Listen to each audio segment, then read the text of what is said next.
जब नाश मनुष्य पर छाता है, पहले विवेक मर जाता है। रामधारी सिंह दिनकर जी की ये लाइनें आज किस पर सटीक बैठ रही हैं, अभी ये कहना थोड़ी जल्दबाजी होगी।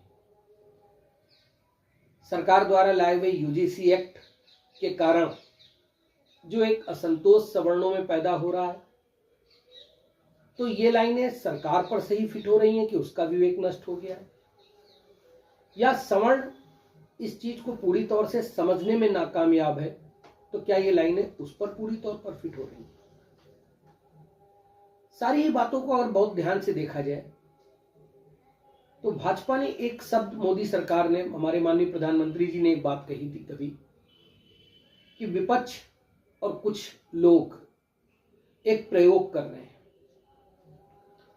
मैं आज ये अगर कहूं कि ये प्रयोग भाजपा के द्वारा किया जा रहा है कि क्या यदि सवर्ण उसे वोट नहीं करता है तो इस स्थिति में सरकार की बनने के कितने प्रतिशत चांस होंगे, मुझे लगता है कि इस एक्ट के माध्यम से सरकार ये प्रयोग कर रही है। आज मन की बात आने के पहले तक कहीं ना कहीं सवर्णों को ये उम्मीद थी कि शायद प्रधान सेवक जी द्वारा कोई ना कोई ऐसी बात कही जाएगी जिससे सवर्ण या जो वर्ग इस एक्ट के लिए अपने आप को ठगा हुआ सा महसूस कर रहा है उसको राहत मिलेगी। परंतु उस पर कोई भी बात ना होने के बाद ये निश्चित ही तौर पर ऐसा लगता है कि एक प्रयोग है। प्रश्न ये भी आता है कि ये प्रयोग का यही समय क्यों उचित है, क्योंकि 2026 चल रहा है और 2027 में यूपी का चुनाव होना है। उत्तर प्रदेश के चुनाव में इस प्रयोग के द्वारा दो बातें बड़ी क्लियर होकर के सामने आ जाएंगी। और पहला कि यदि सवर्ण के द्वारा ये बिखराव हुआ तो फिर यूपी में योगी आदित्यनाथ जी का दोबारा आ पाना शायद बहुत बुरी तरह से प्रभावित होगा, और केंद्र में बैठे हुए कुछ लोगों के द्वारा योगी को दबाने की जो पॉलिटिक्स है कुछ हद तक सफल हो जाएगी। परंतु इस प्रयोग का दूसरा पहलू भी हो सकता है कि इसके बाद भी यदि ये सरकार आती है तो सवर्ण आगे आने वाले हमेशा के लिए हाशिए पे चला जाएगा। आज ये बहुत ज्यादा जरूरी हो गया है कि सवर्णों को ये विचार करना पड़ेगा कि वो कर क्या सकता है। जब विधायकों के द्वारा कुछ कुटुंब के नाम से या ब्राह्मण विधायकों के नाम से जब ये बैठक हुई तो नवनियुक्त प्रदेश अध्यक्ष जी ने जिस तरह की चेतावनी भरे लहजे में कहा, उसके बाद बसपा की प्रमुख बहन मायावती जी द्वारा एक लगाए हुए मरहम से ब्राह्मणों को थोड़ी राहत तो मिली, लेकिन फिर भी कहीं ना कहीं ये सोचना पड़ेगा कि क्या ब्राह्मण या सवर्ण अपनी दिशा कहां ले जा सकता है। सपा के साथ क्या वो जा पाएगा, क्योंकि इतने सब के बाद भी सपा के आज भी जो नारे हैं उसमें वो पीडीए शब्द को लेकर के आते हैं। और मैं खुद भी एक आध ऐसे कार्यक्रमों में शामिल हुआ जहां माननीय अखिलेश यादव जी थे और उन्होंने एक व्यक्ति को सिर्फ इसलिए बैठा दिया था कि तुम तो मिश्रा जी हो, तुम बैठ जाओ, तुम्हारे प्रश्न मैं पहले से जानता हूं। तब कैसे ब्राह्मण या सवर्ण अखिलेश यादव जी पर पूरी तौर पर विश्वास कर सकेगा।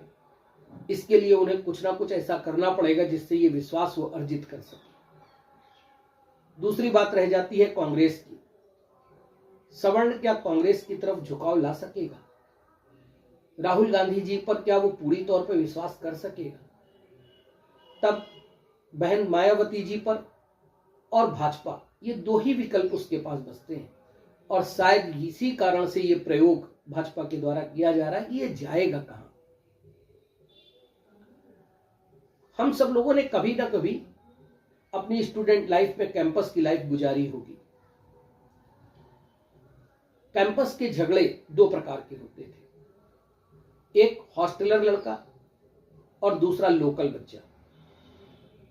हॉस्टलर यानी हॉस्टल में रहने वाले बच्चों का अक्सर उसी शहर के रहने वाले बच्चों के बीच एक शीतयुद्ध चला करता है। हर एक कैंपस की ये कहानी होती थी। किसी समय कभी कोई नहीं पूछता था कि वो शुक्ला जी हैं या यादव जी हैं, बस इतना ही होता था कि बी हॉस्टल में रहने वाले बच्चे को आज शहर वाले बच्चे से लड़ाई हो गई तो पूरा हॉस्टल निकल पड़ता था लड़ने के लिए, कभी कोई जाति नहीं पूछी जाती थी। दूसरे नंबर पे जो लड़ाई का क्रम होता था वो लड़ाई का क्रम आ जाता था ईयर वाइज। फर्स्ट ईयर का बच्चा तो कभी लड़ नहीं पाता था, लेकिन सेकेंड ईयर और थर्ड ईयर के बीच में वर्चस्व की लड़ाइयां शुरू हो जाती थी। तब भी कभी कोई जाति नहीं पूछता था कि किस जाति के हो, लड़ाइयां हो जाती थी, सुधार भी होते थे, आपस में बातें भी होती थी। तीसरे नंबर का झगड़ा होता था विभाग के, कि वो मैकेनिकल का है कि इलेक्ट्रिकल का है, तब भी कोई जाति नहीं पूछता था। लेकिन अब इस तरह के झगड़ों के बाद आज जब ये इस तरह के कानून आ जाएंगे तो बच्चे आपस की स्वाभाविकता, परस्पर समन्वय, ये सब खो बैठेंगे। 18 वर्ष 16 17 18 वर्ष का लड़का जब कैंपस पहुंचता है तो उसके अंदर एक उत्साह होता है, और उस उत्साह में वो अपने बगल वाले साथी से ये नहीं पूछता कि तुम किस जाति के हो, वो उसके साथ मित्रता करता है, खेलता है, बड़ा होता है। मुझे भी याद है हमारे बचपन के कई साथी हमने कभी एक दूसरे की जातियों को परवाह नहीं की। लेकिन अब आज क्या वो बच्चा जब बड़ा होगा तो क्या कोई सवर्ण बच्चा इस एक्ट के अंतर्गत आने वाले बच्चे के साथ स्वाभाविक दोस्ती कर सकेगा? कैसे कर लेगा? उसके दिमाग में तो हमेशा एक डर बना रहेगा कि ऐसा ना हो कि किसी दिन कोई बात हो जाए और उस बात के आधार पर मेरे ऊपर कोई मुकदमा लिख जाए। बहुत सारी बार ऐसा भी लगता है कि हो सकता है कि इसकी समीक्षा जो अलग अलग तरीके से की जा रही है वो गलत है, गलत हो भी सकती है। लेकिन अभी तक सरकार की तरफ से किसी का भी स्पष्टीकरण ना आना, ये ना कहीं एक संदेह पैदा कर रहा है। ज्यादा लंबा समय नहीं लेना चाहता हूं, लेकिन सत्ता से जुड़े हुए मैं सभी उन नेताओं से ये आग्रह करना चाहता हूं जिन नेताओं को ये लगता है कि इससे एक खाई बनेगी और वो खाई योगी जी द्वारा दिए हुए नारे बटेंगे तो कटेंगे को और ज्यादा गहरा करके बांटने के लिए पर्याप्त हो जाएगी। तब एक जरूरत होगी इसकी एक समीक्षा हमारे सवर्ण नेताओं के द्वारा अवश्य करनी चाहिए, और वो सरकार पर ये दबाव डाले कि कम से कम न्यूज चैनल्स के माध्यम से या किसी भी तरह से आकर इस यूजीसी एक्ट के सही करें, इसकी समीक्षा दें और सवर्णों को ये विश्वास दिलाएं कि कोई भी ऐसा कार्य नहीं होगा जिससे कि उनके बच्चों का भविष्य खतरे में पड़ सके। धन्यवाद। जय हिंद, जय भारत।